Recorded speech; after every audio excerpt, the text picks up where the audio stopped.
ஆனாலும் நம்ம இஸ்லாத்தை கடைப்பிடிக்காட்டாலும் ஒரு விஷயத்தை கடைப்பிடிக்கிறோம். தொழுவாதவனாக இருந்தாலும் சரி, குடிகாரனாக இருந்தாலும் சரி, பேரளவுக்கு முஸ்லீமாக ஒருத்தர் இருந்தான்னு சொன்னால் அந்த சகோதரத்துவத்தை கடைப்பிடிக்கிறான். என்ன கடைப்பிடிக்கிறான்? பள்ளியாசலுக்கு வந்து டே நேற்று வந்தவன் கேட்பானவனாச்சு. நேற்று ஒருத்தர் இஸ்லாத்துக்கு வந்தவர் முதல் வருஷத்துக்கு வந்துட்டார். ஒரு குடிகாரன் வர்றான், ரவுடி, முஸ்லீம் ரவுடி. அவன் வந்து டே பள்ளிய விட நான் தான் ஃபஸ்ட் அப்படி சொல்லுவான்.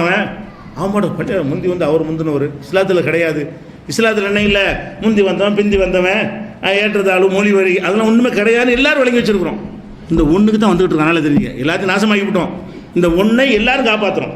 இஸ்லாத்தில் அந்த ஏற்றத்தாழ்வு பிறப்பின் அடிப்படையில், மொழியின் அடிப்படையில், குலத்தின் அடிப்படையில் எந்த ஒரு ஏற்றத்தாழ்வும் கிடையாது என்பதை நம்ம உறுதியாக எல்லாரும் கடைப்பிடிக்கிறோம். ஜனாதிபதிகளாக எத்தனை பேர் இருந்தாங்க? 3 ஜனாதிபதி நாட்டில் இருந்தாங்க.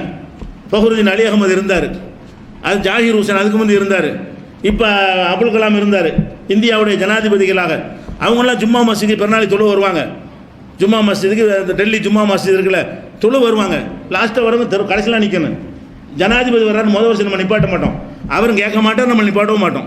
இப்படி கடைப்பிடிக்கக்கூடிய இந்த கொள்கை உறுதிக்கு தான் இஸ்லாமே வளருது. என்ன எழுதி வச்சுக்கிறான்னு கேட்டால், அல் அஜமியு லா யகூனு குஃபுவன் லில் அரபியத்தி, அரபி பேசுகிறவனுக்கு அரபி பேசாதவன் ஈக்குவல் கிடையாது.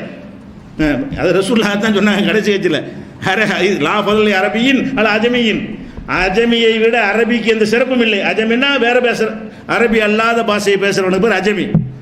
அரபி பேசுகிறவனுக்கு அஜமிகளை விட எந்த சிறப்பும் இல்லை என்று ரசூல் ஸல்லல்லாஹு அலைஹி வஸல்லம் அவர்கள் இறுதி பேரில் சொன்னாங்க. இவன் எழுதி வச்சிருக்கிறான், அல் அஜமியு லா யகூனு குஃபுவன் லில் அரபியத்தி. ஒரு அஜமி, அரபி பொண்ணு கல்யாணம் பண்ண போகிறோம், என்ன செய்யணும்?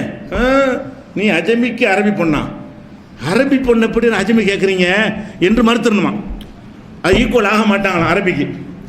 உளவுக்கான அஜமி ஆலிமன், இந்த அஜமி இருக்கான இவன் ஆலிமா இருந்தாலும் சரி, இவன் நானும் 7 வருஷம் படிச்சு அரபிலாம் பேசுவாங்க, அதெல்லாம் பிறவியில் அரபியா அப்படி கேட்கணுமா? அதாவது அவன் பொண்ணு வந்து அரபி பொண்ணுங்க, இவன் வந்து தமிழ்நாட்டு ஆள், இவன் பொண்ணை கேட்குறான். அப்போ என்ன சொல்கிறான்? அரபிங்கிறாங்க. எனக்கு அரபி தெரியும், நானும் 7 வருஷம் படிச்சிருக்கிறேன், சரளமாக பேசுவேன், அரபியில் நான் பொண்ணுகிட்ட பேசிக்கிறேங்கிறான். நீ பிறவி அரபியா? பிறப்பில் அரபியா இருக்க வேண்டும் அப்படின்னு அப்படி சொல்லணுமா? உளவுக்கான அஜமியு ஆலிமன் ஒரு சுல்தானன். இந்த அஜமி சுல்தானாவே இருந்தாலும் சரி, இந்த அஜமி இருக்கிறான் தமிழ் பேசுகிறவன், அவன் மன்னராக இருந்தாலும் சரிதான், அவன் ஆலிமாக இருந்தாலும் சரிதான், ஒரு அரபி பொண்ணுக்கு எப்படி ஈக்குவல் ஆவான்? அரபி பொண்ணு சும்மாவா? அப்போ மொழி வரியை ஒழிச்ச இந்த மார்க்கத்தில் அரபி மொழி பேசுகிறவன் தான் சிறந்தவன். ஒவ்வொரு அசகு அது வர இதுதான் கரெக்டான சொல்லுவேன், மாற்று கருத்துலாம் சொல்லியிருப்பாங்க, கேட்டுறாதீங்க. ஃபிக்கு கிதாபில் எப்படி இருக்கு? ஒவ்வொரு அசகு இதுதான் கரெக்டான கருத்து. இந்த கருத்தை சொன்ன ஒருத்தன் வருமான இஸ்லாத்துக்கு? இது இஸ்லாத்தில் உண்டா? இது இந்த கருத்து, இந்த கருத்தை நீ மேடை போட்டு பேசிடுவியா நீ? அப்போ இந்த அளவுக்கு பேற்று எல்லா மொழி பேசுகிறவனை மட்டம் தாத்தி அரபி பேசுகிறவன் தான் சிறந்தவன், அபூஜையில் இப்போ சிறந்தவன். அப்போ அவன் உன்னை விட அரபி நல்லா பேசுவானே? அப்போ அரபு மொழி பேசுகிறவன் சிறந்தவங்கிறதுக்கு என்ன என்ன என்ன ஆதாரம் இருக்கிறது? ஒரு ஆதாரமும் கிடையாது.